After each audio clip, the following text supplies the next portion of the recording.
guys, thanks for coming back. I'm going to show you guys how I make my famous shortbread slash sugar cookies. I don't even know what you would call them, but I made up this recipe when I was 15, and there's a really funny story behind how I did it. But first, let's get started. I've already whipped up 2 entire cups of unsalted, really good butter, because you're really going to taste it in this recipe. So I've already whipped it up. I'm just going to whip it up just a little bit more, and I'll show you what the texture looks like. Perfect. I've let my whip on high, on room temperature, occasionally scraping the sides, making sure that it's all getting in there. And it is literally the texture of how you would make frosting. So this is kind of what it looks like. Kind of see it, maybe a little bit. So it's literally how I would make frosting. So there's not a lot in this cookie.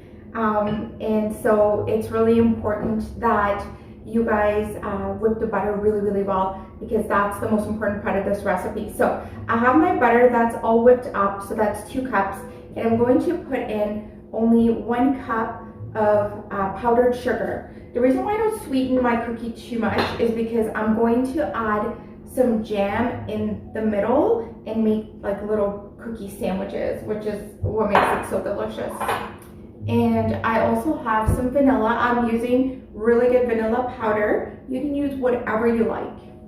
I've made this recipe hundreds of times, and honestly it took me a long time to actually be able to measure things out and figure out how I even made it, because I totally winged this recipe so that I wouldn't fail home economics class in grade 10. So that's how this cookie came to be, because I was being a little bit of a class clown. So my teacher took away my recipe and told me I needed to just produce a delicious cookie or fail the class. So I'm a pretty good creative winger, so I winged the most delicious cookie, and even she was impressed. So ever since then, I have made this cookie hundreds of times, and it's everybody's favorite cookies in the world.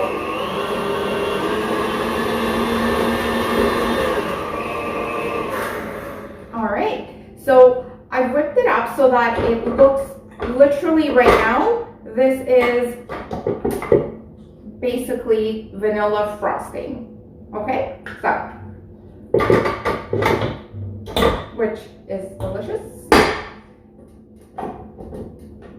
All right, so now I'm going to put in 2 cups of just regular flour. This isn't the gluten-free version. I have, of course, made it gluten-free, but I'm making this for the holidays for my friends and my kids, and everyone just really loves the original recipe, so I'm sticking to the original, which is just some, I have unbleached white flour that's going to just go in. I don't want to blend it too much, so don't blend this too much. Once you have the flour in there, make sure that your sugar and your butter and your vanilla is really nicely mixed up so that you're not over mixing the dough. I'm just gonna pour that in.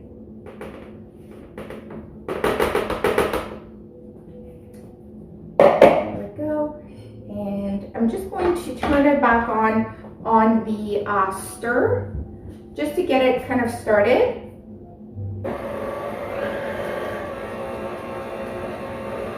And I have some flour reserved on the side in case my dough doesn't look exactly how I want it to look. I'm going to add more, or also it's for rolling it out, because we're going to be rolling out this dough.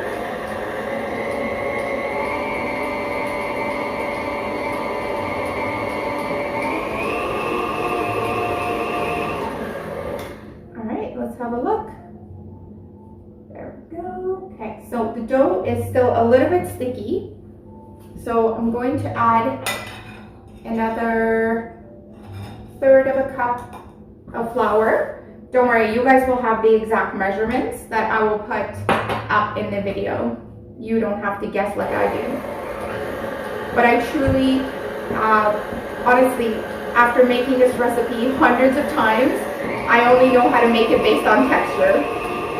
But I'm really glad I'm doing these videos, because I can actually start passing on my recipes to my family and friends who have been bugging me for them for years. So I'm gonna do a little bit more, so another third of a cup. It also, I find, depends on the weather. Sometimes the weather can make your dough a little bit stickier or a little bit drier.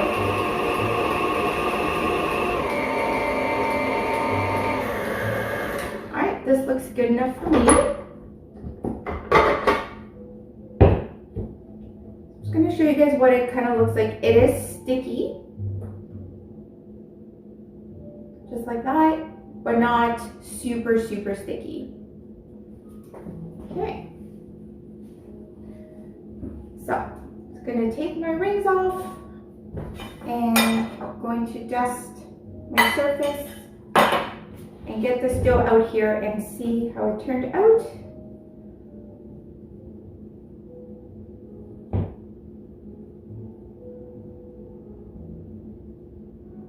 And make this in big batches. I promise you that these cookies go so fast. It's unreal. Okay. Sticky hands.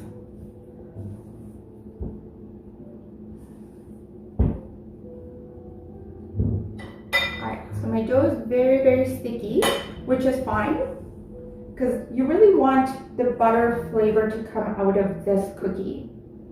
And that's why one of the most important steps to making this cookie is to actually make sure that you either refrigerate it for a really long time, a solid couple of hours, or stick it in the freezer for a good solid amount of time, because otherwise it will just spread.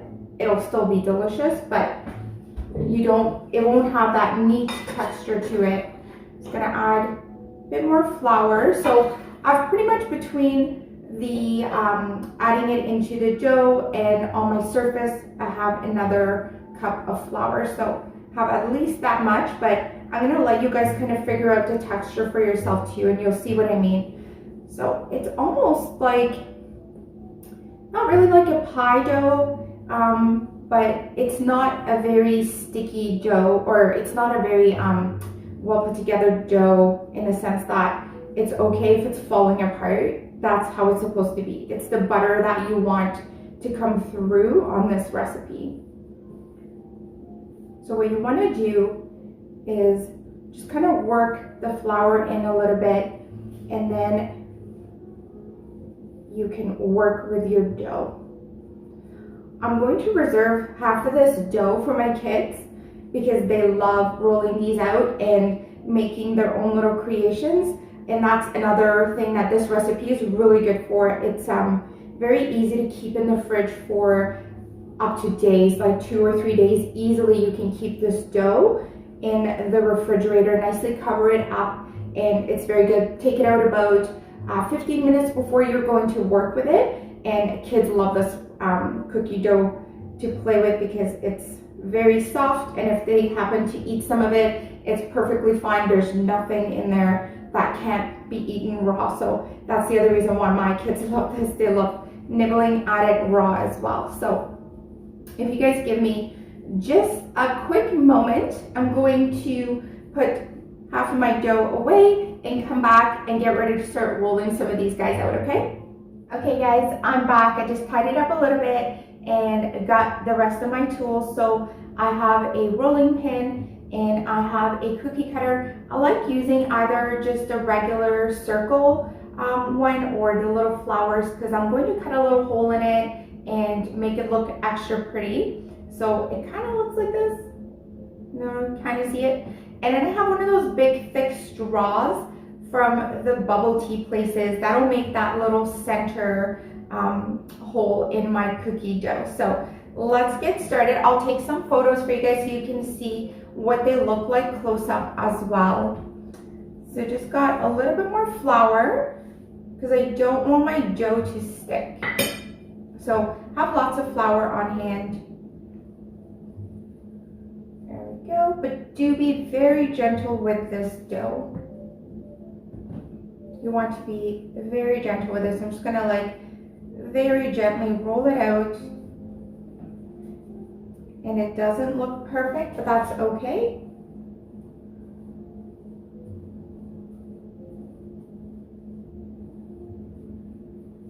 Go. And you want a nice thin cookie, not super thin, but a fairly thin cookie. You can actually make them whatever size you like. Once you master this recipe, I'll bet you guys will come up with all kinds of different ways of doing it yourself too. It's a really nice base recipe.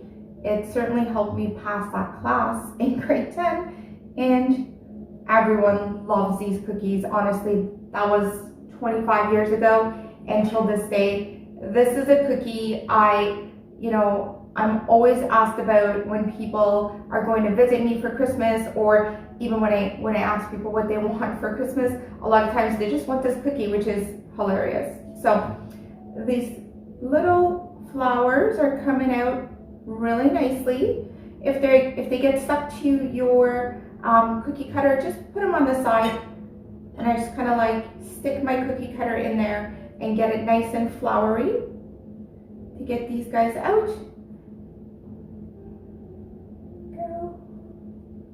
And just cut as many as you can.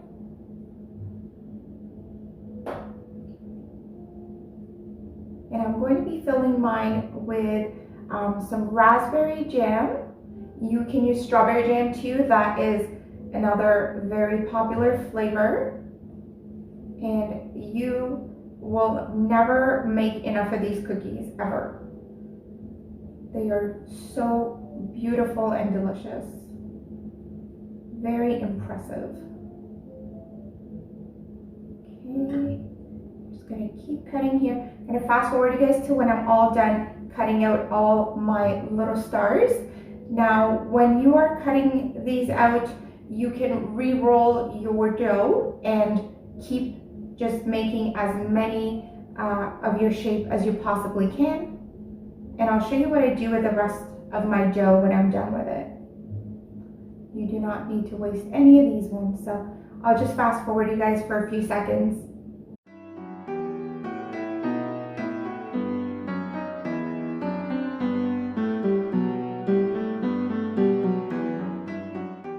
Okay guys, so I've used up pretty much the entire dough. Because it's so buttery and soft, you can kind of just keep adding flour underneath it and just kind of get it worked in, and then keep rolling it out until you have nothing left.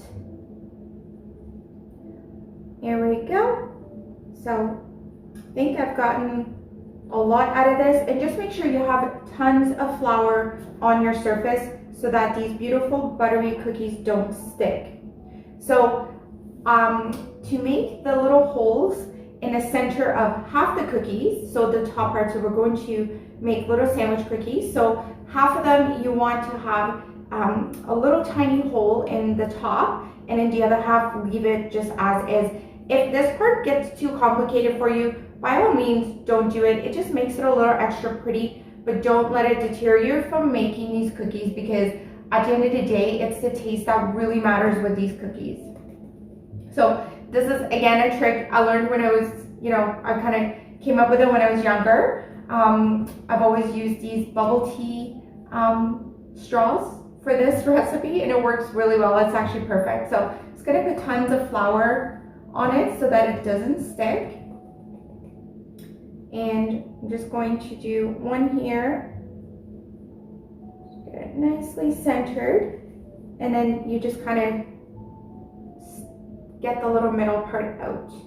And there we go. And then you just put that in your tray that you're going to, remember, we're going to be refrigerating or freezing this for a good long time. So I'm going to do half of these with the little holes in them and leave the other half, and I'll meet you guys back here in a few seconds.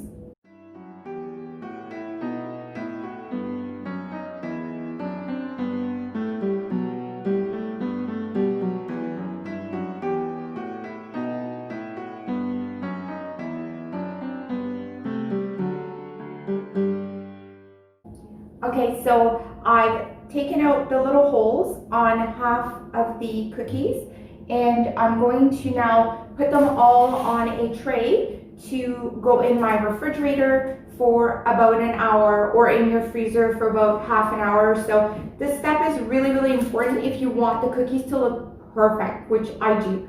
So we are going to do this. You can put layers because this makes a huge batch, and there's not always room in the refrigerator. What I do is actually just put layers of parchment paper or tin foil on my small cookie sheet, and I just layer them on top of each other. They're not going to squish each other or anything like that. That way you can refrigerate all of them and put them away neatly without taking up too much of your space. And then when we're going to bake them, we're going to adequately put them on the cookie sheets, and I'll let you know exactly how long to bake them for. All right, so I'm going to finish doing this, and I'll see you guys back in a few seconds. Okay guys, waiting is over, thank goodness. My house smells so delicious. So this is what I've been doing the last couple of hours. So I chilled all the dough that I cut out in the freezer for almost 45 minutes to an hour. My oven was preset to 375, and I used an extra cookie sheet, lined it with tin foil. You can use parchment paper, it really doesn't matter. These cookies will not stick. So I took them out of the oven, out of the freezer, and placed them on the cookie sheet and baked them for just under 10 minutes. So keep an eye on them. You want them to look almost like they did before you bake them, and not super brown on the edges. It's not a big deal if some of them come out a little bit browner than the others. That's totally fine. They'll still taste delicious. Just make sure that as you are baking them, you keep the rest of the batch in the freezer, because then they'll keep their beautiful shape. So we are going to do the best part now, which is to assemble and eat them. So these are nicely chilled after they have baked, which I have them all here ready to be assembled, and I have some beautiful raspberry jam here. You can use strawberry jam too, they're both very delicious. However, I would stay with one of these two for this recipe. I've tried every kind of jam, and nothing beats raspberry and strawberry for this particular recipe. So, but if you really want to use another one, please do so. So we're just going to assemble them now.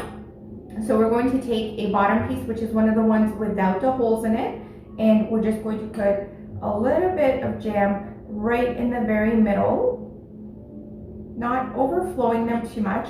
And then what you want to do is take one of the ones with the holes in it and place it on top. There we go.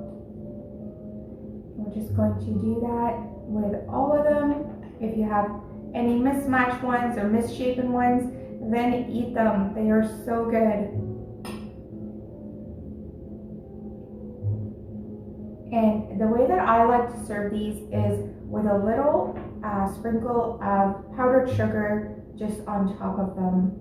These are seriously delicious cookies. I am so glad that I wasn't paying attention in my cooking class and I accidentally made this recipe, because it is the best thing I've ever made. And I make up a lot of different things, but this is by far everybody's favorite. I've never had anyone not like these cookies, actually not love these cookies. They are so addictive and they're so yummy. There we go. So I'm going to keep making these guys, and I will take some photos for you guys. Thank you so much for watching. I really appreciate it. And let me know how these turn out for you guys. It's a little tricky, I know, some of my recipes, because they are very texture based, but I'm going to put the exact amount for you guys up in the recipe section of the video. And stay tuned. If you like lamb, I'm going to make the most amazing lamb dish you have ever had. It's a little, it takes a little patience for this lamb recipe, but it is absolutely so delicious. So I hope that you guys will come back, and I will see you later. See you guys.